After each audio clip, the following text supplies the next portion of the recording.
Welcome to Clean Air for All by uHoo. It's a podcast from uHoo about creating a healthy home and life with good indoor air quality.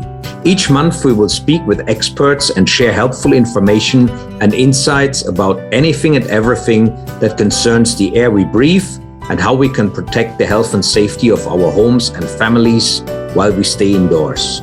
From understanding indoor pollutants, the benefits of ventilation, the importance of continuous air quality monitoring, to new technologies and more. And welcome back again to our show. I have T here with me, and T, in the last show that we did together, you shared with us where some of these problematic pollutants in our home come from. Maybe you can just summarize that before we will then move into the subject matter, which is the most important. How do we get rid of those nasties? Yeah. So to summarize, our homes 2 to 5 times more polluted than the outdoor air. Now that's from the Environmental Protection Agency, the CDC. So that's been tested. We know that. That's not just us saying that. Where are these toxins coming from that are polluting our indoor air quality? They're coming from various different sources. They are coming from your cleaning supplies, maybe your laundry detergent, outgassing from new carpeting, furniture, flooring. They release gases and particles into the air. It gets into your dust. Tobacco smoke, if they're smoker, wood burning stoves. I mean, the list goes on and on. Any products that you're bringing into your house that are made of synthetic materials, plastics, even sneakers for that matter. I put my sneakers outside to outgas before I even bring them into the house. So these are just little things, but there's so many products that we are using in our homes that we need to figure out what is causing the indoor air to be so polluted and how can we fix it. Excellent. Actually, on the sneakers, T, my strategy is smell the sneakers first at the point of buying them. I mean, if we go shopping physically, if we order online, makes it a bit more difficult. But I usually, before I buy shoes, in the old days when we went into the shops, I take off my shoes or I grab the shoes, test them in terms of do they fit, and then I smell them. So people have been looking at me like, is this guy crazy or what? He's smelling these shoes. But that's my way of preventing those, because you can usually, some shoes, they are crazy in terms of what they're off-gassing. Yes, the glues, the plastics that are used on. How about children's toys? Do you ever smell a children's toy?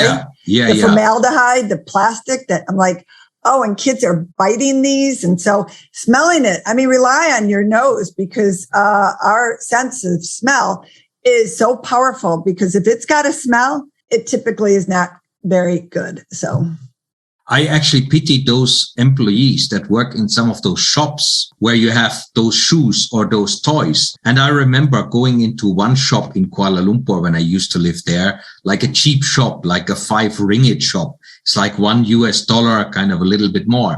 And they had loads of cheap plastic goods there. And the atmosphere in that shop was so depressing. You could feel the toxic chemicals kind of working on you. And I wonder, people that work in such shops for a couple of hours, they must get long-term health impacts from it. I mean, crazy. But it still exists. I could imagine. It still exists. Now, you mentioned open fire like wood fire. Obviously, it's very romantic and nice to have a real wood stove in your house. And my brother has it here as well in Germany. Would you recommend get rid of it completely, or is there still a way how we can keep that nostalgic aspect in our homes? Well, what are they burning? There's a lot of wood on the market today that is loaded with chemicals, so it burns quicker and you don't have to use a starter. Are you using a starter? Those are things to consider. Is it wood from the fort, that somebody cut down that is selling it, or is it treated wood? That's what you want to be careful of. What are you burning in there? Put your indoor air quality monitor next to it. It might give you an indication there could be some chemicals burning. So I don't have wood burning. We used to. And I agree with you. There's nothing like a wood burning fireplace, especially in the middle of winter.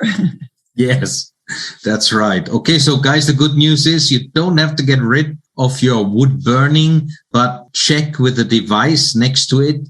Is it releasing any toxic chemicals, or are you getting too much PM 2.5 or even worse, carbon monoxide? I mean, that's something that is a direct killer. Sometimes if the burning is not efficient, or if there's gas coming back instead of going into the chimney, I think there can be problems there. So great overview, T. How do we now get rid of the nasties? Well, there's a few steps. First, we have to figure out what are the nasties, right? So our indoor air quality monitor will kind of give us an idea. Then we have to figure out where are the nasties coming from? What can we do? Now, not everybody can buy an indoor air purifier, and I'm sure not everybody can buy an indoor air quality monitor. So, but there's things that even though I wish everybody could, because we should all have them in our homes, but there's some simple things that everybody, cheap, not only cheap, free, that everybody can do to first try to figure out getting rid of some of the chemicals in your home. So your cleaning supplies, look at those first, because those are being used the most. Those are what people are spraying on their counters, spraying in their air, trying to get rid of smells. And unfortunately, they're bringing chemicals into their home, potentially into their bodies, harming their immune system. So look at that first. Look at your laundry detergent, because you're sleeping in it. You're breathing it all day. It's on your clothes. It's outgassing in your house. Your laundry machines are drying them in your home. And those are potentially outgassing into your house too. So those are two big areas. Candles absolutely could be so toxic. Look at your candles too. Now, those are the areas where I first focus on helping people try to look at that first, because those are simple solutions. Yes, you might be addicted to the fragrance in your laundry detergent or the chemical smell that you think is lavender in your cleaning supplies. But once they get past that, realizing that, wow, those are all chemicals I'm breathing in every day, and we get them on new products, then we start going to some of the free, easy things that they can do. Your ceiling fans in your house should be cleaned all the time. If you have ceiling fans, they collect dust. The dust collects those chemicals. Spraying them around your house. You know, when the sun comes in your house and you see those particles flying around, those are potentially chemicals and VOCs and the 2.5s. And so cleaning your ceiling fans, opening up your windows wherever you live. I'm in Buffalo, New York. We have cold snow in the winter. I have a little crack in my house at all times. Plants are great at cleaning the air of your house. Plants, and you can, watching this, you can see all the plants behind me. I have as many plants as possible. And there's plants, some people say, oh, I kill plants. No. There's plants you cannot kill. So you barely have to water certain ones. So, and I have some of those on my website. So cleaning your filters in your air conditioners, making sure you're cleaning the place in the filters. If you have window or forced air in your house, or if you have window units, open up those window units, little filters, run them underwater, get that dust off of there, put them back in. This is all air you need to be breathing every single day, and you want it as clean as possible. So, and then your ducts and your vents, if you live in a house where you have ducts and vents and forced air, making sure those are cleaned as well. So making sure the air in your home those are simple steps. Taking the shoes off when you come in your house, making sure everybody else takes their shoes off when they come in the house. And then you move into the air purifiers. And if you can really have air, if you can, afford an air purifier to clean now the air in your house, that is getting rid of the formaldehydes and any other chemicals that are floating around. Yeah, so I think that is great, and people will appreciate the free advice, because that's really the starting point where most people will be beginning. Opening up the windows, I think, and getting the air circulation done is very important. Now we have scenarios where that might be something that people delay if it's a very cold winter in North America or in Europe or here in Southeast Asia. You have a lot of noise in the neighborhood or pollution coming from the neighborhood. Like in one place that we used to live here in the Philippines, we regularly had early in the morning or late in the evening when the sun was down, people burning trash in the neighborhood. And, that is obviously then the outdoor air suddenly becomes worse than the indoor air. So that depends a little bit on the context and the scenario. But once you detect that, you have to draw your own conclusions. Do you still want to continue living all the time in that area if there's so much pollution coming from the outside there? Now, T, I think one of the key challenges that a lot of our listeners might be facing is, okay, I want to do this, but my husband or my wife or my children, they're not interested in changing. They've always done it the way they did it. My daughter is 4 years old. She's turning 5. She's getting very interested in all sorts of perfume and stuff that smells. So how can we convince our family members to change their behaviors and mindsets on this? So that is a hard thing to do. And I'm not going to shy away from that. It's not easy. It's taking baby steps. And if you change one thing at a time, potentially these, and it's also reading the labels and knowing your ingredients. So whoever wants to make that change and you want to start studying those ingredients and those that are in some of the products that your kids are putting on their body, perfume, which by the way, our thyroid is right here, and those chemicals go right into your body. So it's trying to make small changes, especially when you're dealing with anybody that is resistant. And I've dealt with it tons of times, and I try one change, getting them to realize that. And sometimes, I even have family members, not my immediate family, that it's hard for me to even get them to see. And I'm in the industry. People sometimes are connected to scents. Our sense is so powerful. That fragrance that they sleep in every day, they think is fresh laundry that their mother put, it's the same laundry detergent their mom used. And well, my mother wouldn't have, so, and it's lemon scent, which it's not lemon scent, unfortunately. So it's getting people to realize that, and slowly. You can't force anything on anybody because it's a process. It's a slow process, but having an indoor air quality monitor, when you see those levels of chemicals that are in your house, it's an eye opener. And I've gotten more people that helps, because that's like the report when you get back from your doctor when he says you've got to stop eating meat and white bread because you're going to, your body is toxic. Well, your home is toxic. And that's why uHoo monitor is so powerful, because it shows. It's, in years past, we had to just tell people. Well, it's hard telling people because they don't get it, because they don't see it. They don't feel it. The problem is they don't know it until they get sick. And people don't know they're feeling bad until they actually feel better. And migraines and allergies and headaches and the sniffles and constant sore throats, the amount of people that I've helped get rid of those simple things that they think is just the outdoor air. It's not, it's their indoor air. Yeah, yeah. And as you said, once people get sick, then it's often already too late. But at least they become much more open and willing to make the change. So really the call for action to all of our listeners today is be proactive, prevent it. Yes, you don't have the strong evidence that, hey, someone got cancer, we need to eliminate the toxins. But for the sake of your health, for the health of your family, start taking the stuff serious, start doing it. And what other products can people focus on, get benefits of? What can they find on your website? Tell us a little bit more about that, solutions that they can find.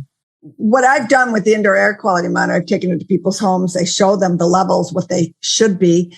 I bring in an air purifier. I work with Austin Air Purifier, not only because it's made in my hometown of Buffalo, New York, but it's all made in the United States, and it's a HEPA grade filter.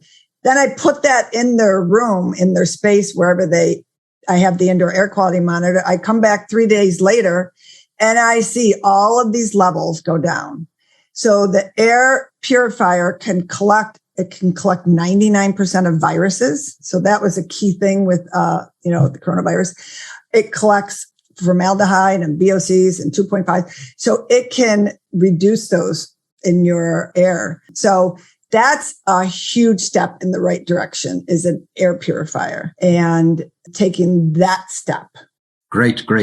So especially those that have serious problems at home, definitely consider getting an air purifier because you can see the results. I mean, sometimes, in a room that has a high PM 2.5, you switch on the machine, very quickly you will see that coming down.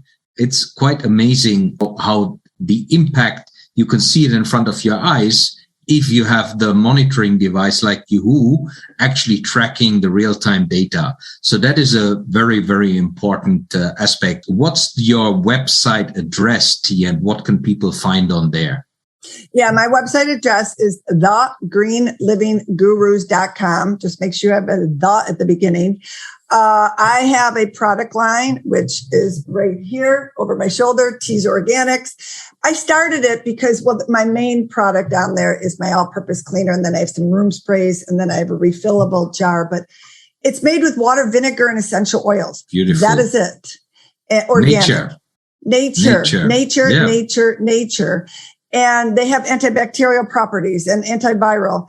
But I was making it for people during the pandemic. And then everybody started coming back to me and said, we need more. And so then I decided to have it manufactured. So that is, switching over to whether it's T's Organics, but getting rid of these chemicals that you're spraying in your house.